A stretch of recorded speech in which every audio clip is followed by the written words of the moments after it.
سبحان ربك رب العزة عما يصفون وسلام على المرسلين والحمد لله رب العالمين. اللهم صل على سيدنا محمد وعلى آل سيدنا محمد وبارك وسلم.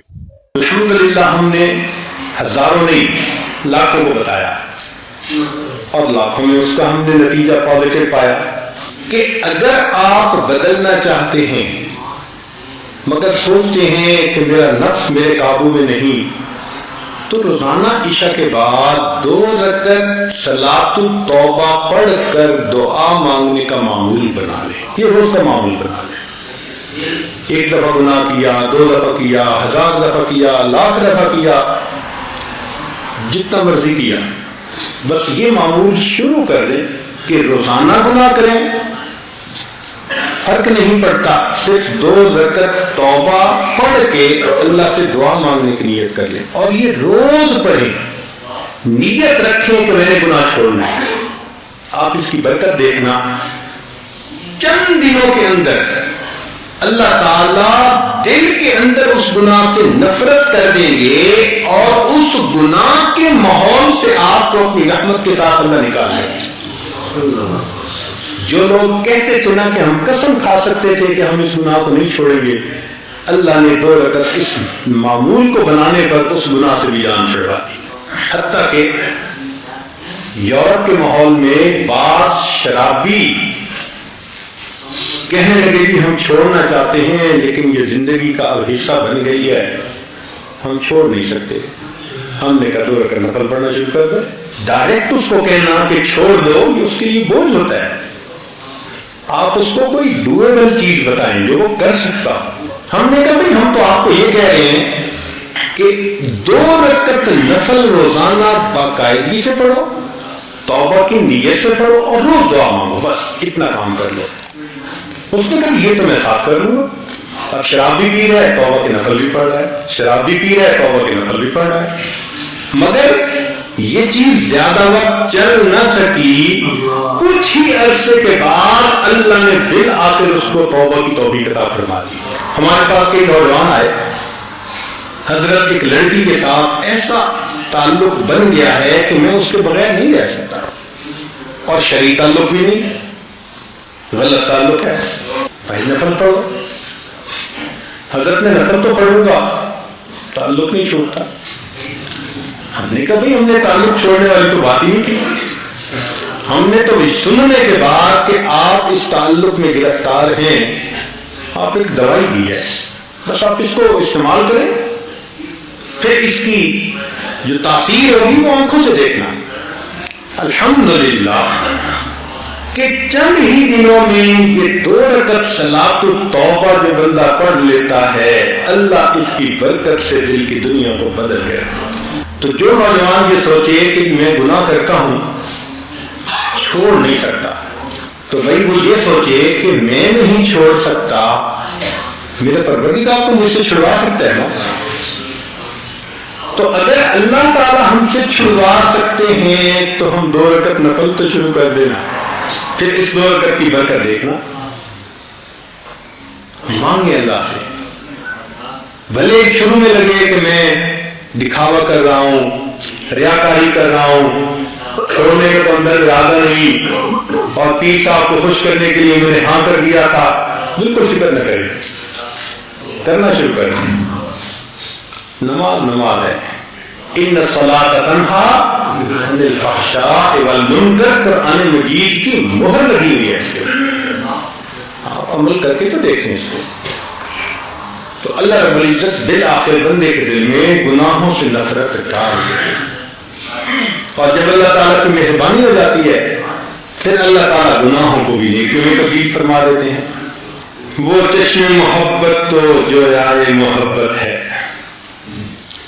وہ چشم محبت تو جو آئے محبت، جو آئے محبت کا مطلب محبت کی متلاشی. وہ چشم محبت تو جو آئے محبت ہے، کر کے تو کوئی دیکھے یارانہ ذرا ان سے. چند وہ دعائیں جو صبح و شام کی ہیں، عام طور پر روزانہ پڑھ سکتے آدمی، اور ان کے پڑھنے سے نام اعمال کے شروع میں اور نام اعمال کے اخیر میں نیکی لکھی جا سکتی ہے۔ وہ دعائیں بھی سن لیں۔ ابو ہریرہ رضی اللہ عنہ نے روایت کی، اس کو امام نسائی نے اور ابن حبان نے اس کو روایت کیا کہ ابو ہریرہ رضی اللہ عنہ فرماتے ہیں کہ نبی علیہ الصلوۃ والسلام نے فرمایا کہ جب بندہ سونے کے لیے اپنے بستر پر آئے اور یہ دعا پڑھے، لا الہ الا اللہ وحدہ لا شریک لہ لہ الملک ولہ الحمد وہو علی کل شیء قدیر ولا حول ولا قوة الا باللہ العلی العظیم سبحان اللہ والحمد للہ، غفرت لہ ذنوبہ او خطایاہ، اس دعا کے پڑھنے سے اس بندے کے گناہ اور خطائیں معاف کر دی جاتی ہیں۔ وَإِن كَانَتْ مِثْلَ زَبَدِ الْبَحْرِ، وفی روایہ وَلَوْ كَانَتْ أَكْثَرَ مِنْ زَبَدِ الْبَحْرِ، اگرچہ اس کے گناہ سمندر کی جھاگ کے برابر کیوں نہ ہوں، اور ایک روایت میں ہے کہ سمندر کی جھاگ سے بھی زیادہ ہوں گے، پھر بھی اس کے گناہ معاف کر دیے جائیں گے۔ تو اب اس دعا کو پڑھنا زندگی کا معمول بنا لیں۔ کس قدر آسان ہے اللہ رب العزت کی نعمتوں کو لینا۔ چنانچہ ایک دوسرا عمل بھی ہے، وہ بھی لیٹتے وقت کیا جاتا ہے، یک نہ شد دو شد، ایک نہیں بلکہ دو عمل۔ چنانچہ ابو سعید خدری رضی اللہ تعالیٰ عنہ روایت کرتے ہیں، کنز المال میں یہ حدیث مبارکہ ہے کہ جب کوئی بندہ لیٹنے کے لیے اپنے بستر پہ آئے اور پڑھے استغفر اللہ الذی لا الہ الا هو الحی القیوم واتوب الیہ 3 مرات، 3 مرتبہ یہ پڑھ لے، غفرت لہ ذنوبہ، اس کے گناہ معاف ہو جاتے ہیں۔ وَإِن كَانَتْ مِثْلَ زَبَدِ الْبَحْرِ، اگرچہ وہ سمندر کی جھاگ کے برابر ہوں۔ وَإِن كَانَتْ عَدَدَ وَرَقِ الشَّجَرِ، اگرچہ ساری دنیا کے درختوں کے پتوں کے برابر ہوں۔ وَإِن كَانَتْ عَدَدَ رَمْلٍ عَالِجٍ، اگرچہ ساری دنیا کی ریت کے ذرات کے برابر کیوں نہ ہوں، اللہ سب کو معاف فرما دیتے۔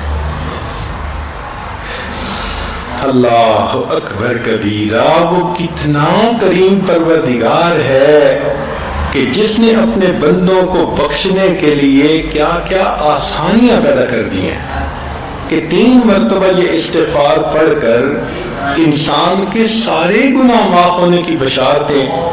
اور اب ہمیں یہ احساس ہوگا کہ ہم کتنے نالائق ہیں اور کتنے بے وقوف ہیں کہ زندگی کا اتنا عرصہ ان دعاؤں کو پڑھے بغیر ہم نے گزار دیا۔ unparalleled loss، بہت بڑا نقصان کر لیا۔ ہمیں واقعی اس پہ بہت شرمندہ ہونا چاہیے اللہ کے سامنے، اور بہت افسوس کرنا چاہیے، اور آئندہ اس چیز کی امپورٹنس کو دل میں بٹھا کے ان اعمال کو باقاعدگی سے کرنے کا اہتمام کرنا چاہیے۔ اچھا، یہ دعائیں تو 2 ایسی تھیں کہ لیٹتے وقت بندے نے پڑھ لی، تو اس کا مطلب یہ کہ جو صفحہ زندگی ہوگا اس کے آخر پر اچھائی لکھی ہوئی ہوگی۔ اب جب انسان کی آنکھ کھلتی ہے تو زندگی کے صفحے کی ابتدا ہوتی ہے، اس وقت کی بھی دعائیں بتائی گئیں۔ چنانچہ نبی صلی اللہ علیہ وسلم نے ارشاد فرمایا کہ جو بندہ بیدار ہو اور بیدار ہوتے وقت وہ یہ پڑھے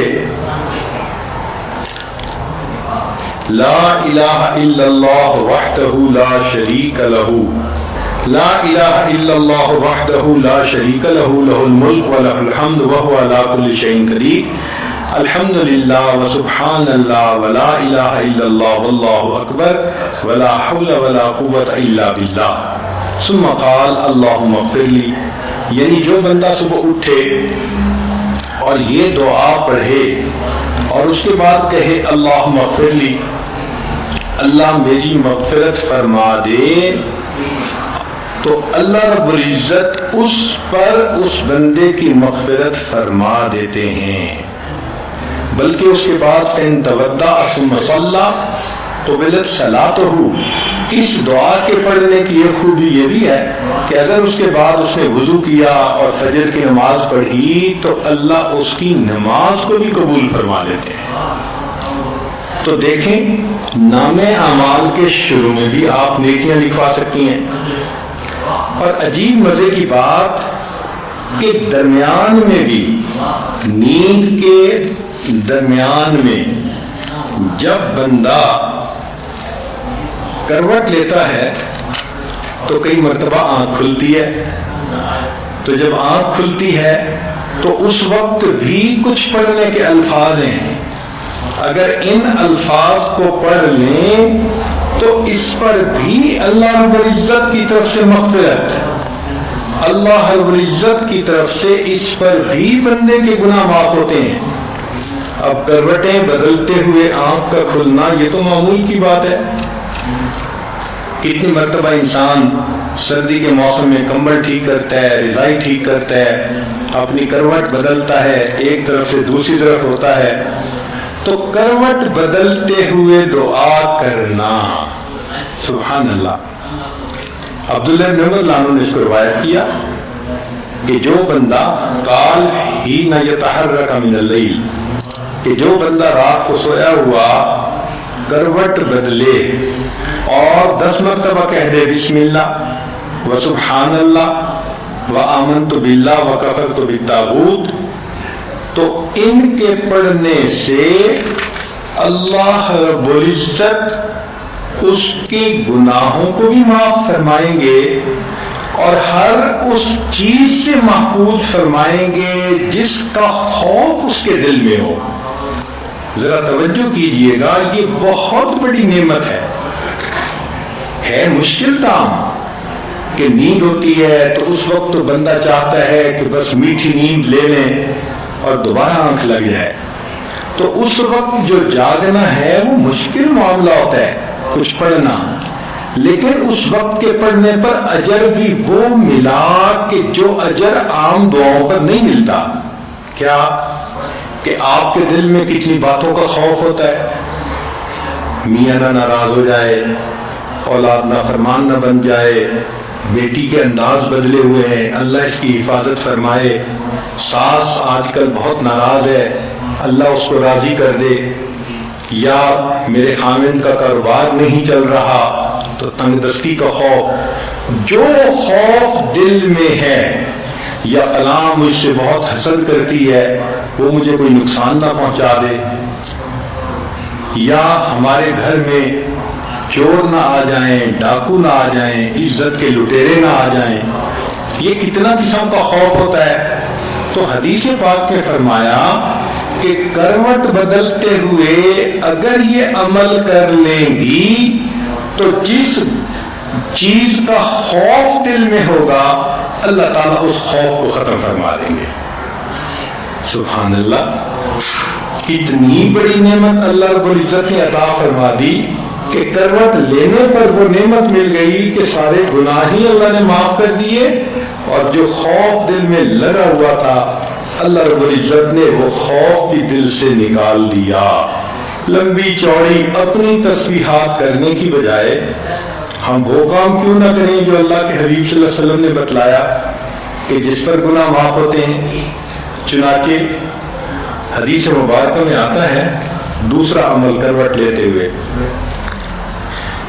اس کو انس رضی اللہ عنہ نے روایت کیا اور ابن سنی نے اپنی کتاب میں اس کو نقل کیا. فرماتے ہیں کہ جب کوئی بندہ دائیں یا بائیں کروٹ لے ثم یقول، پھر کہے اشہد ان لا الہ الا اللہ وحدہ لا شریک لہ لہ الملک و لہ الحمد یحیی و یمیت وہو حی لا یموت بیدہ الخیر وہو علی کل شیء قدیر. تو جو بندہ کروٹ لیتے ہوئے یہ کہتا ہے یقول اللہ عز وجل للملائکہ، اللہ رب العزت ملائکہ سے فرماتے ہیں انظروا الی عبدی، میرے بندے کو دیکھو کہ اس وقت بھی یہ مجھے نہیں بھولا، لا ینسنی فی ھذا الوقت اشہدکم انی قد رحمتہ، میں فرشتوں تمہیں گواہ بناتا ہوں کہ میں نے ان پر رحمت فرما دی، وغفرت لہ، اور میں نے اس بندے کی مغفرت فرما دی۔ سبحان اللہ، کروٹ لیتے ہوئے ایک مرتبہ پڑھنے پر اللہ فرشتوں کو گواہ بناتے ہیں کہ میں نے اس بندے کے گناہوں کی مغفرت فرما دی۔ اللہ اکبر کبیرہ۔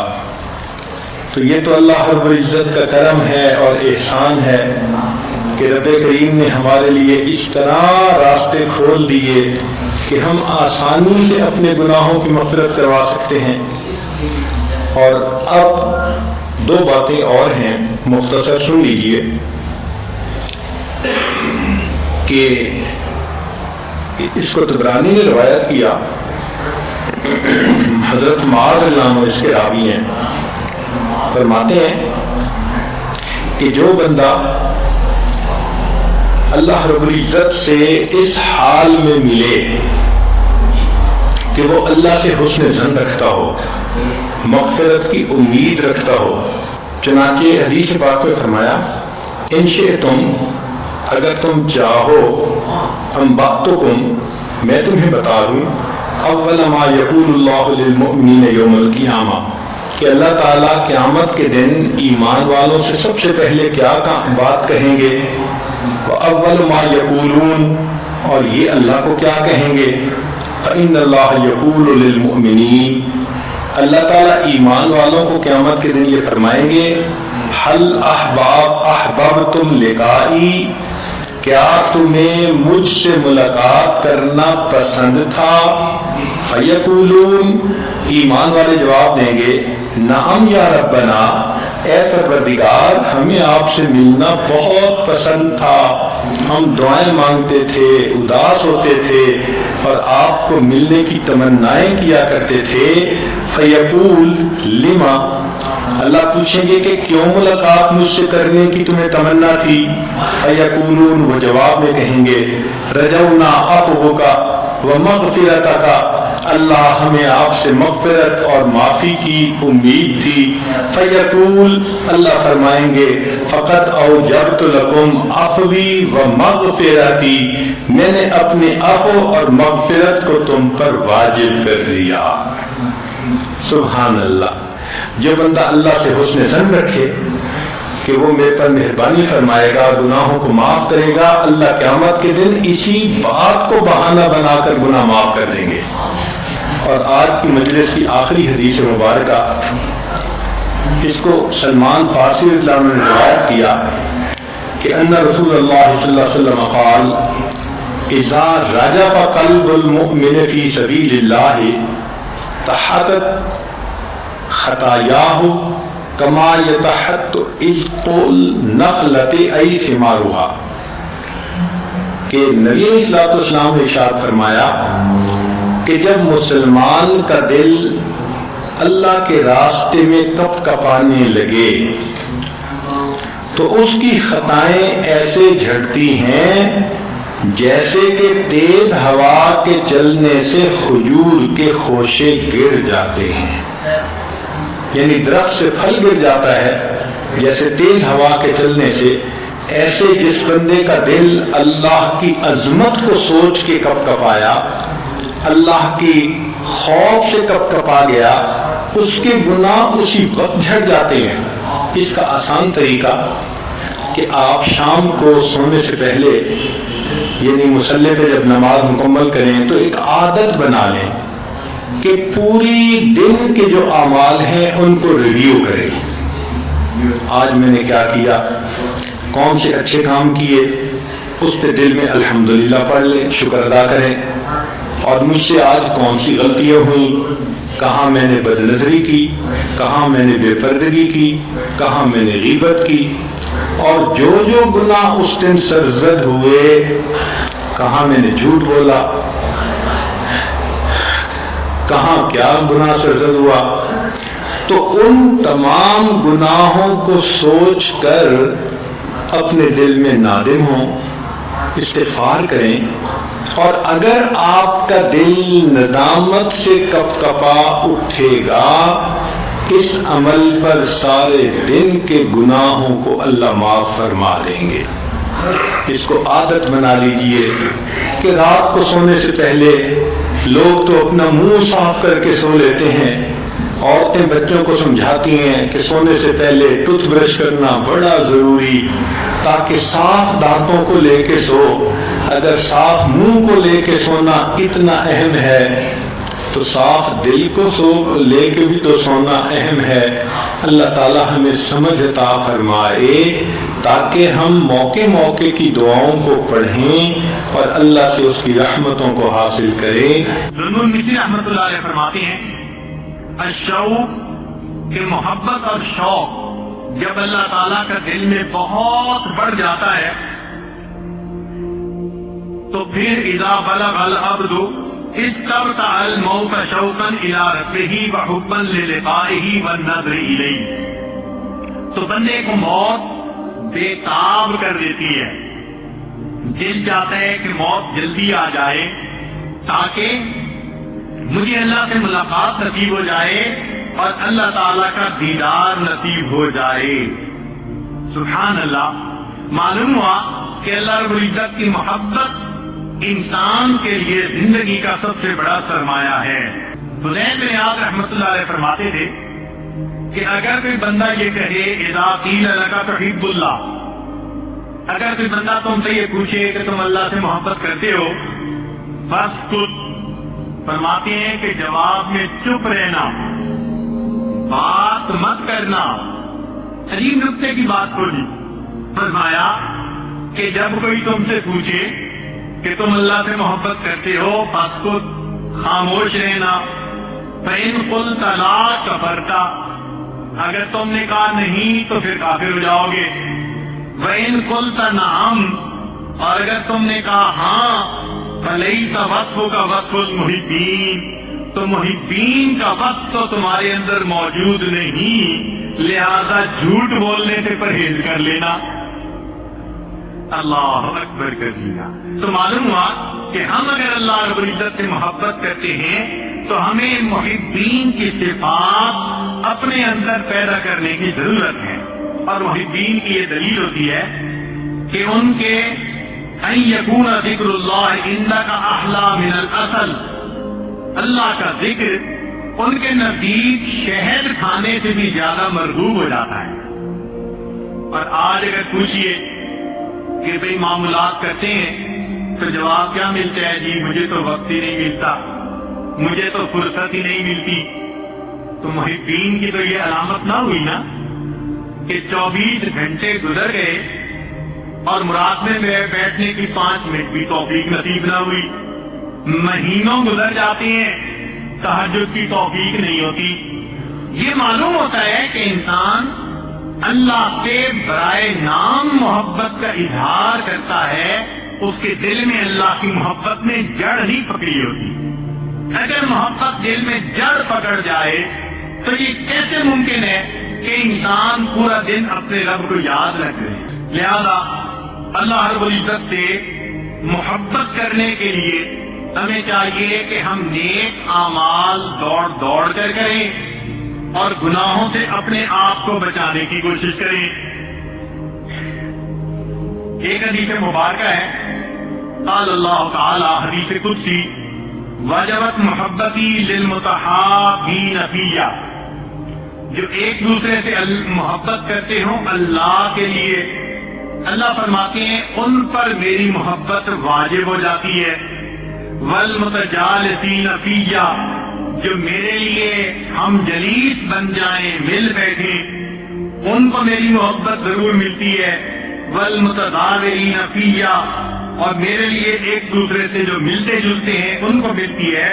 والمتبادلین فیہ، اور جو میرے لیے اپنے مال کو خرچ کرتے ہیں ان کو بھی میری محبت نصیب ہو جاتی ہے۔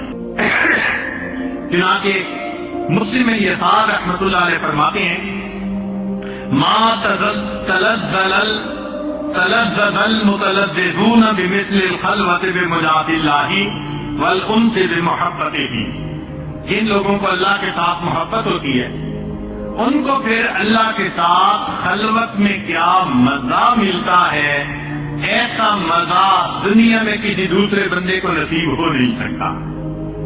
اور واقعی بات صحیح ہے، مصلی پہ بیٹھنا کوئی آسان کام تھوڑا ہے۔ ایک رات ذرا بیٹھ کے تو دیکھیں، سمجھ لگ جائے گی۔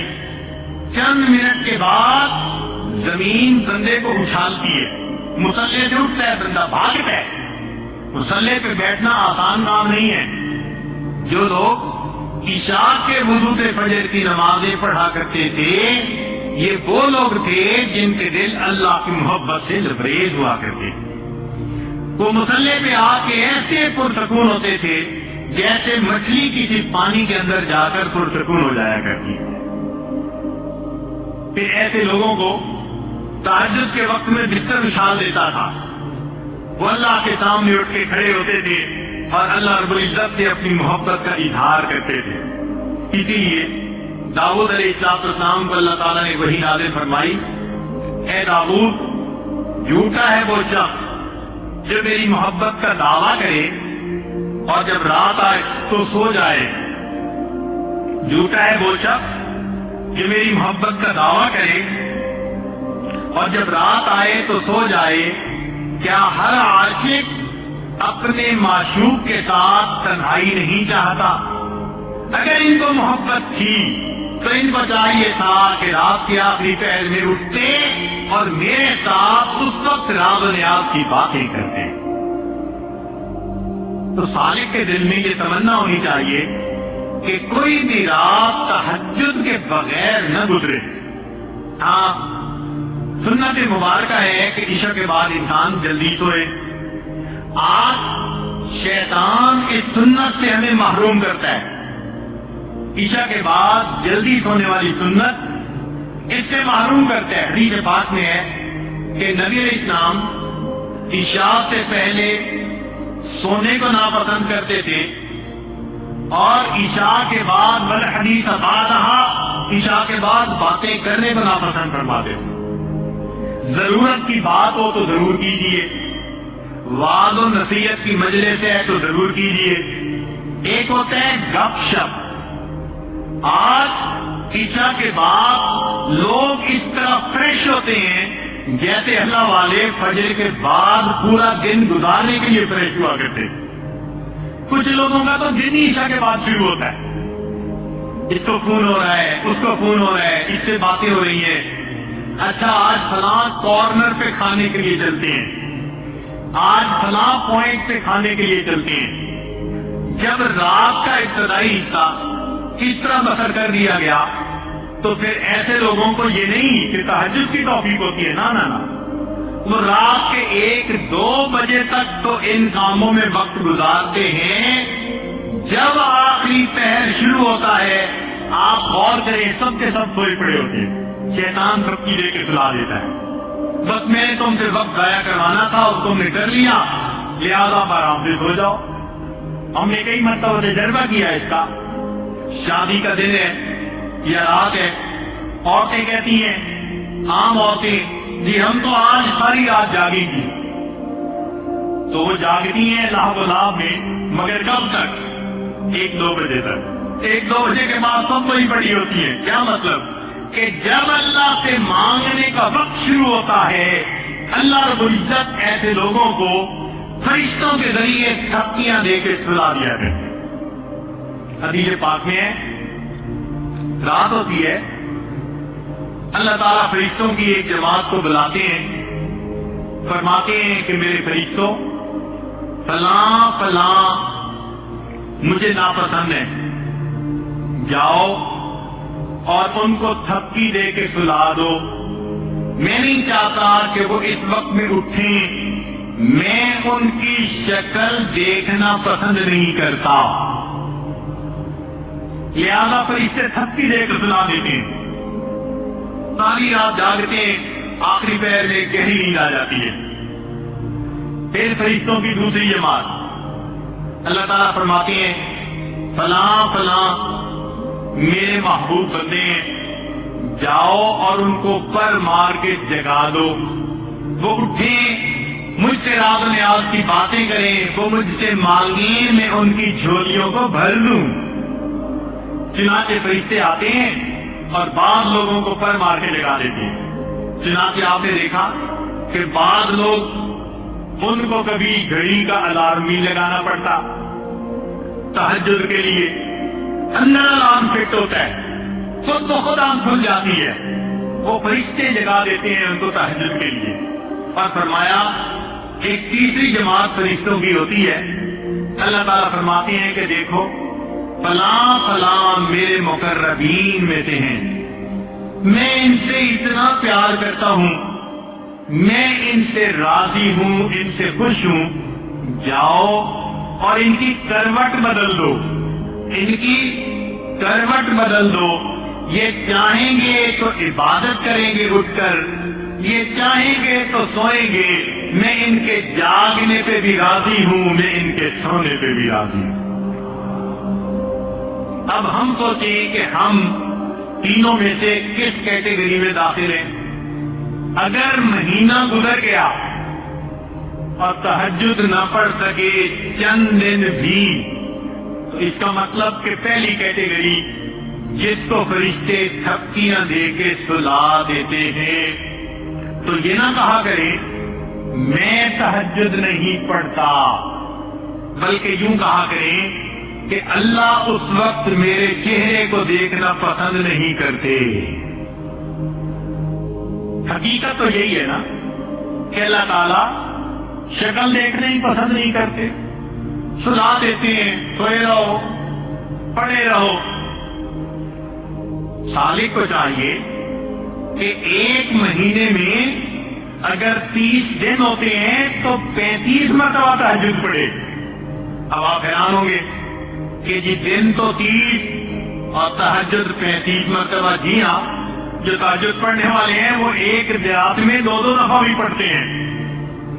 پڑھ لی پھر سو گئے، پھر اٹھے، ابھی تہجد کا وقت تھا، پھر وضو کر کے تہجد پڑھ لی۔ تو مزہ تو تب آئے نا کہ دن 30 ہو، تہجد 35 مرتبہ بندہ پڑھے۔ یہ جائے کہ ہم روزانہ بھی تہجد نہیں پڑھ پاتے۔ اس کا آسان طریقہ کہ رات کو جلدی سونے کی عادت ڈالیں، اس سنت کو زندہ کریں۔ ہم بہت سارے فضول کاموں میں لگے رہتے ہیں اور دیر سے سوتے ہیں، کوئی کام ضروری نہیں ہوتے، ان کاموں کو دل میں سمیٹیں۔ عشاء پڑھی اور اس کے بعد جلدی سو گئے، جب جلدی سوئیں گے تو آنکھ بھی جلدی کھلے گی، لہذا تہجد میں اٹھنا آسان ہوگا۔ اور آج کے دور میں ہم یہ بھی نہیں کہتے کہ تم ساری رات ہی جاگتے رہو۔ اللہ رب العزت نے ہمارے لیے آسانی کو پسند کیا، الدین یسر، دین میں آسانی ہے۔ تو کیا کرنا چاہیے کہ فجر میں تو اٹھنا ہی ہوتا ہے، تو اذان سے آدھا گھنٹہ پہلے اٹھنے کی عادت ڈالیے۔ جب آدھا گھنٹہ پہلے اٹھ گئے تو پھر آپ 10 منٹ میں وضو کر لیں اور بقیہ 20 منٹ میں آپ 4 رکعت نفل پڑھ کے آخری 5 منٹ میں اللہ سے دعائیں مانگ لیں۔ اتنی ہی تہجد آج کے دور میں انسان کو بھلی بنانے کے لیے کافی ہے۔ اس سے لمبے مجاہدے کرنے کی ضرورت نہیں ہے، اتنی ہی تہجد پڑھ لیجئے، بس نام تہجد والوں کی لسٹ میں شامل ہو جائے۔ ہاں، جس کو زیادہ وقت لگتا ہو وضو کرنے میں تو وہ آدھے گھنٹے کی بجائے پونا گھنٹہ پہلے اٹھ جائے۔ اکثر مردوں کی عادت ہوتی ہے وہ بیت الخلاء اس طرح جاتے ہیں جیسے بیت الخلا ہوتا ہے، بیٹھ ہی جاتے ہیں۔ اگر ایسی صورت ہے تو پھر اور 15 منٹ پہلے، اور اگر نارمل ٹائم ہے تو 10 منٹ کافی ہے وضو کرنے کے لیے، اور 20 منٹ کافی ہے تہجد اور دعا کے لیے۔ بس تہجد والوں میں نام شامل ہو جائے گا، اور اس تہجد کے پڑھنے سے انسان کو اللہ کا وصل ملتا ہے۔ اب ذرا سوچئے، اگر کسی بندے نے ایک بینک کے اندر اپنا اکاؤنٹ کھولا اور 1000 روپیہ اس نے جمع کروایا. بینک ہولڈر کی فہرست جب بھی بنے گی تو جہاں بلین اور ملین والوں کی فہرست میں نام آئیں گے 1000 روپے جمع کروانے والے کا نام بھی لکھا جائے گا. اکاؤنٹ ہولڈر تو ہے نا. تو بس یہی سمجھ لیجئے کہ ہم نے آخری آدھے گھنٹے میں اٹھ کر اگر 4 رکعت نفل پڑھ لیے تو قیامت کے دن جہاں عشاء کے وضو سے فجر کی نماز پڑھنے والوں کا نام آئے گا اسی فہرست میں ہم فقیروں کا نام بھی شامل کر لیا جائے گا. بھائی اکاؤنٹ میں 4 رکعتیں تو لکھی ہوئی ہوں گی نا. اور اس کا ایک اور آسان طریقہ کہ بتا اوقات عورتوں کے لیے اٹھ کے تہجد پڑھنی مشکل ہوتی ہے. تو آسان طریقہ کہ عشاء کی نماز کے بعد ہی 4 رکعت کی نیت کر لیں اور پھر سوئیں اور دعا مانگیں اللہ آخری پہر میں اٹھا دیجیے گا. آنکھ کھل گئی تو اس وقت تہجد پڑھیں، نہ کھلی تو فقہا نے لکھا ہے کہ وتر کے بعد جو نفل پڑے گا اللہ تہجد والوں میں نام شامل فرمائیں گے. بلکہ فقہا نے تو اور بھی بات آسان کر دی. فرماتے ہیں جو تہجد باقاعدہ پڑھنے والا بندہ ہو، اگر وہ بندہ کسی وجہ سے کسی رات تہجد قضا کر بیٹھے تو اگر اس نے اس دن اشراق کے نوافل پڑھ لیے تو اشراق کے نوافل پڑھنے پر اس کا نام اس رات کے تہجد پڑھنے والوں میں شامل کر لیا جائے. تو اب تو ہمیں چاہیے کہ زندگی کی کوئی رات تہجد کے بغیر نہ گزرے. کوشش تو تینوں پہ کریں. اسی لیے فقہا کی ذہانت دیکھیے، فقاہت دیکھیے کہ انہوں نے وتر سے پہلے بھی 2 رکعت نفل رکھے اور وتر کے بعد بھی 2 رکعت نفل رکھے. اتنا بھی پڑھنے والا عبادت کرنے والوں میں تو شامل ہو جائے گا. آج شیطان بدبخت نے عبادت کا ذوق ہی چھین لیا، نہ وتر سے پہلے نفل نہ وتر کے بعد نفل، تو ادھر سے ہی محروم. اس لیے ہر ممکن یہ کوشش ہو کہ تہجد پڑھنے والوں میں ہمارا نام شامل کر لیا جائے. کوئی بھی اللہ کا ولی ایسا نہیں ہوا جو تہجد کا عادی نہ ہو. یہ نعمت ملتی ہی تہجد کے وقت میں ہے. اس وقت کا اٹھنا انسان کے لیے ضروری ہے. آپ سوچیں جس بندے کو رات ڈیوٹی دینی پڑتی ہے اس کو 3000 روپے تنخواہ ملتی ہے. 3000 کا کیا مطلب؟ ہر رات کا 100 روپیہ. 100 روپے کے پیچھے یہ خدا کا بندہ عشاء سے لے کے فجر تک جاگتا ہے. اور ہم اللہ کے لیے اگر اذان سے آدھا گھنٹہ بھی پہلے نہیں جاگتے، ہم نے تو تہجد کی قیمت اللہ کے سامنے چند روپے کے برابر بھی نہ رکھا. چند روپے پانے والا تو ساری رات جاگے، ہمارے دل میں تہجد کا اتنے بھی قدر نہ ہوئی. اس لیے کوشش یہ ہونی چاہیے کہ اللہ رب العزت کے سامنے تہجد میں روزانہ ہم بیٹھیں، کھڑے ہوں اور اللہ کے سامنے دامن پھیلائیں، اللہ سے دعائیں مانگیں. کچھ ایسے بھی اوقات ہوتے ہیں جب اللہ کی رحمت متوجہ ہوتی ہے. جب کسی کی نیت ہو نا کام کرنے کی، اس کو کام کروانا آسان ہوتا ہے. یہ جو دفتر میں کلرک بادشاہ ہوتے ہیں نا، یہ بڑے ذہین ہوتے ہیں. یہ افسر کا موڈ لے کے لیتے ہیں. آتے ہی دیکھتے ہیں کہ ذرا اکھڑا اکھڑا ہے، سمجھ جاتے ہیں ہو سکتا ہے بیوی سے انبن ہوئی ہو. تو آج تو ہر فائل نے نو ہی لکھنا ہے اس میں، لہذا جو کیس انہوں نے اپروو کروانے ہو وہ کیس ہی نہیں کرتے. اور جب دیکھتے ہیں کہ آج ذرا طبیعت کھلی ہوئی ہے، اچھے موڈ میں ہے، تو جو فائلیں چھپا کے رکھی ہوتی ہیں ان پہ بھی سائن کروا لیتے ہیں. ان کو پتہ ہے آج موڈ ہے اس کا کرنے کا. تو اگر دنیا کا کام کروانے والا وہ بھی دیکھتا ہے کہ آج صاحب کرنے کے موڈ میں ہے، کروا لو، تو نبی علیہ السلام نے بتلا دیا، میرے امتیو رات کا آخری وقت ہوتا ہے، اللہ رب العزت ایک فرشتے کو حکم دیتے ہیں جاؤ اور دنیا میں اعلان کر دو هل من سائل فأعطی له، ہے کوئی سوال کرنے والا جس کو میں عطا کر دوں، ہے کوئی مغفرت سے چاہنے والا میں اس کے گناہوں کو معاف کر دوں۔ جب اللہ رب العزت اعلان کروا رہے ہیں، اس کا مطلب کہ دینا بھی چاہتے ہیں، بخشنا بھی چاہتے ہیں۔ اگر ہم نے وہ وقت غفلت میں نیند میں سو کر گزار دیا، سوچئے ہم نے کتنا بڑا نقصان کر لیا۔